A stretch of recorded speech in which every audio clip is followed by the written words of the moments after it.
Hello दोस्तों, good morning and आपका स्वागत है आपके अपने इस चैनल इम्यूनिटी की कम्युनिटी में। एंड यहाँ पे मेरा एक मकसद है कि हम ज़्यादा से ज़्यादा लोगों को अवेयरनेस दें हेल्थ के प्रति, उनको थोड़ा सा गाइड किया जाए। लेमन लैंग्वेज के अंदर मैं इन वीडियो के थ्रू समझाती हूँ कि कैसे हम अपनी हेल्थ को ठीक कर सकते हैं।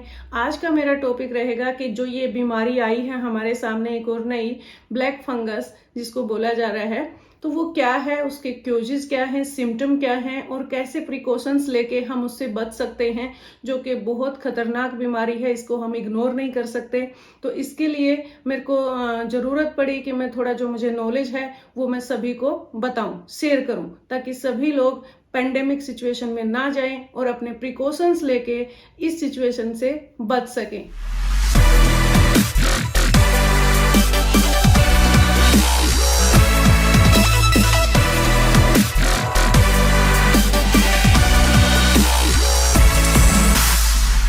तो दोस्तों, ब्लैक फंगस कोई नई बीमारी नहीं है, ये पुरानी बीमारी है। ये एक फंगल इन्फेक्शन है एंड माइकोसिस इसका दूसरा नाम है। और ये हमारे ऑर्गन्स को अफेक्ट करती है। वो ऑर्गन्स है साइनस, ये एरिया हमारा साइनस का होता है, इसको अफेक्ट करती है, स्किन को अफेक्ट करती है, हमारे लंग्स को एंड हमारे ब्रेन को अफेक्ट करती है।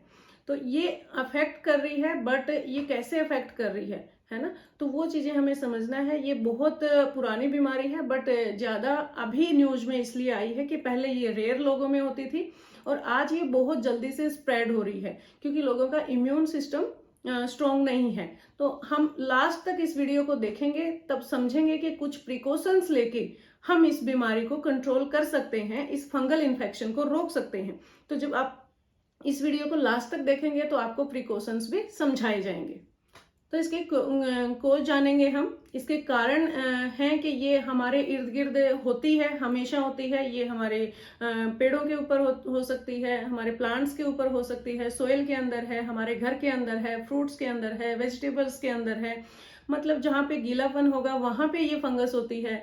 तो ये फंगस हर जगह है। हमारे को ये नहीं है कि ये फंगस कोई अलग स्पेशल जगह से हमारे पास आएगी, हमारे घर में भी है। तो हमने इसको परखना कैसे है कि ये इन्फेक्शन जब हमारे अंदर आता है तो उसके सिम्टम क्या रहते हैं। हमें उस चीज को टाइम पे अगर हम पहचान जाते हैं और टाइम पे इसका ट्रीटमेंट कर लेते हैं तो ज्यादा पैनिक होने की हमें जरूरत नहीं होती, राइट। तो पहचाने कैसे, इसके सिम्टम क्या होते हैं। सबसे पहले तो हमारे जो साइनस है उसके ऊपर रेडनेस भी आ सकती है, स्वेलिंग भी आ सकती है, हमारी आंखों पे स्वेलिंग आ सकती है एंड हमारे नोज के एरिया पे यहाँ पे ब्लैक धब्बे भी हो सकते हैं, स्किन इन्फेक्शन हो सकता है एंड रेनी नोज, मतलब नोज बहने लग जाएगा, हमारा हेडेक हो जाएगा, हमें फीवर हो जाएगा।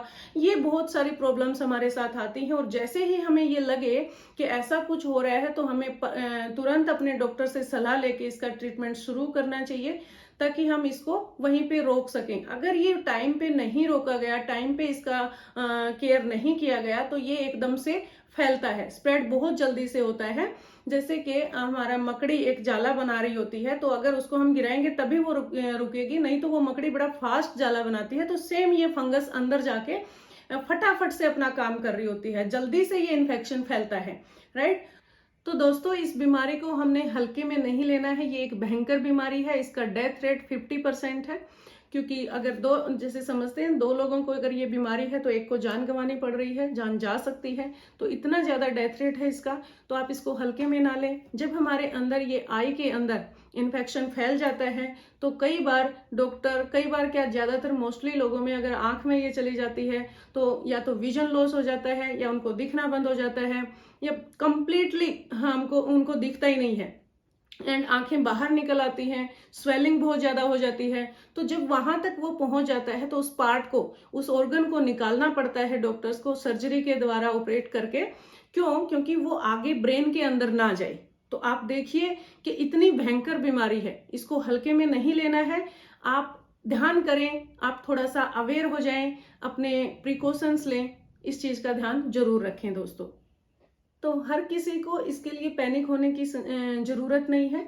ये उन लोगों को ज्यादा अफेक्ट कर रही है जो या तो डायबिटिक हैं, जिनका ग्लूकोज लेवल कंट्रोल में नहीं हो रहा है, या फिर कोविड पॉजिटिव हैं, या कोविड आफ्टर कोविड वो घर जाके प्रिकॉशंस नहीं ले रहे हैं। क्योंकि उन दिनों हमारा ट्रीटमेंट जो चल रहा होता है उसमें स्टेरॉइड दिया जाता है, एंड जब स्टेरॉइड दिया जा रहा है तो उस टाइम पे हमारा इम्यूनिटी वीक हो जाता है, हमारा इम्यूनिटी स्ट्रॉन्ग नहीं होता, इम्यूनिटी सिस्टम बहुत वीक हो जाता है, एंड एंटीबायोटिक्स हमें दी जाती हैं जिसकी वजह से जो हमारे ओरल गुड बैक्टीरिया होते हैं वो किल हो जाते हैं, और वो गुड बैक्टीरिया अगर हमारे अंदर किल हो गए तो मतलब कोई भी फंगस पे हमारी बॉडी काम नहीं कर पाती, उसके प्रति नहीं लड़ पाती।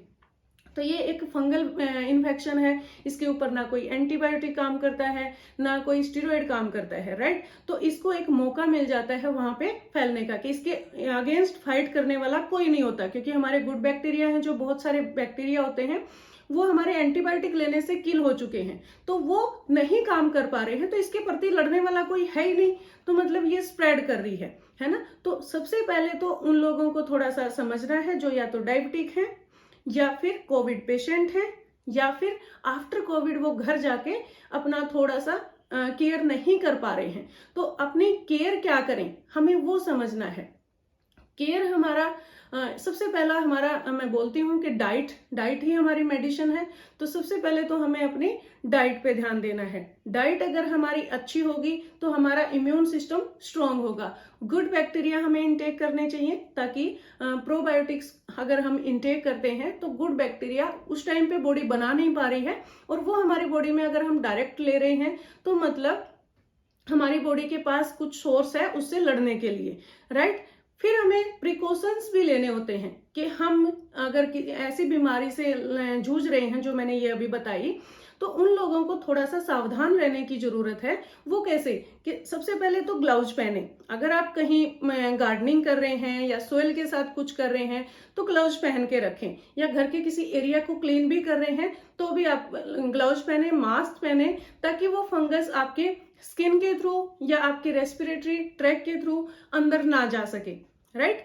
एंड आप प्रिकॉशंस ले सकते हैं कि बार बार पर्सनल हाइजीन का थोड़ा सा ध्यान रखें, हैंड वॉश करें, बार बार अच्छे से स्नान करें, एंड हाइड्रेट रखें अपनी बॉडी को। एंड कोविड पेशेंट में ज्यादातर इसलिए हो रहा है कि वो जब वहां पे हॉस्पिटलाइज होते हैं, वहां पे क्या हो रहा है कि ऑक्सीजन उनके अंदर दिया जाता है, वेंटिलेटर पे उनको जब ऑक्सीजन मास्क पहनाया जाता है तो वहां पे नमी रहती है, तो नमी की वजह से वहां से भी ये अंदर घुस जाता है। तो नमी का भी हमें ध्यान रखना है कि हमारा जो ह्यूमिडिटी जो हमारा टेम्परेचर होता है उसको भी हम कंट्रोल में रखें, उसको बिगड़ने ना दें, थोड़ा सूखा रखें, अपने खिड़कियों को, अपने घर के डोर्स को खोल के रखें ताकि हवा आती जाती रहे, गीलापन हमारे रूम में ना हो। एंड दूसरा हम ध्यान रखें कि कास्टिक सोडा अगर हम यूज कर रहे हैं, बेकिंग सोडा यूज कर रहे हैं, तो वो भी हमारे लिए ये हेल्प कर सकता है। फ्रूट्स और वेजिटेबल्स को ताजा खाएं, धो के खाएं, इन चीजों का भी हमें ध्यान रखना होता है। एंड कोई भी ऐसा काम ना करें जिससे हम डायरेक्ट इन्फेक्टेड लोगों के बीच में ना जाएं, क्योंकि अगर वो इन्फेक्टेड है और हम उनके वहां पे जा रहे हैं और हम उसका या तो हमारी स्किन पे आ गया और उस इन्फेक्टेड एरिया को हमने छू लिया तो हमें ये फंगस आ सकती है, और अगर हमारी इम्यून सिस्टम जो है वो वीक है तो हमने अपने इम्यून सिस्टम को स्ट्रॉन्ग करना है। इम्यून सिस्टम स्ट्रॉन्ग हमारा तभी होता है जब हमारी डाइट अच्छी होती है। तो डाइट के लिए थोड़ा सा मैं बताऊंगी कि आप डाइट पे इन दिनों काफी अच्छे से फोकस करें, क्योंकि जो ये वायरस, बैक्टीरिया, फंगस जो आ रही हैं ये रूटीन में हमारे साथ रहने वाली हैं, ये बहुत जल्दी जाने वाली भी नहीं है, पहले भी थी, अभी भी है, आगे भी आती रहेंगी। तो हमें अपनी डाइट को अच्छे से मेंटेन रखना है। अपने मील्स जो हमारे होने चाहिए, ब्रेकफास्ट, लंच, डिनर, उनके अंदर बैलेंस डाइट होनी चाहिए, बैलेंस में कार्ब्स, बैलेंस में फाइबर, बैलेंस में हमारा जो फैट है गुड फैट होना चाहिए, एंड हाइड्रेट हम अपनी बॉडी को अच्छे से करते रहें। और शुगर पेशेंट के लिए मैं जरूर बताऊंगी कि आप लो जीआई फूड इंटेक करें, फाइबर डाइट ज्यादा लें ताकि आपका ग्लूकोज जो है वो लेवल में रहे, अनकंट्रोल ना हो। आपका शुगर लेवल कंट्रोल होना बहुत जरूरी है।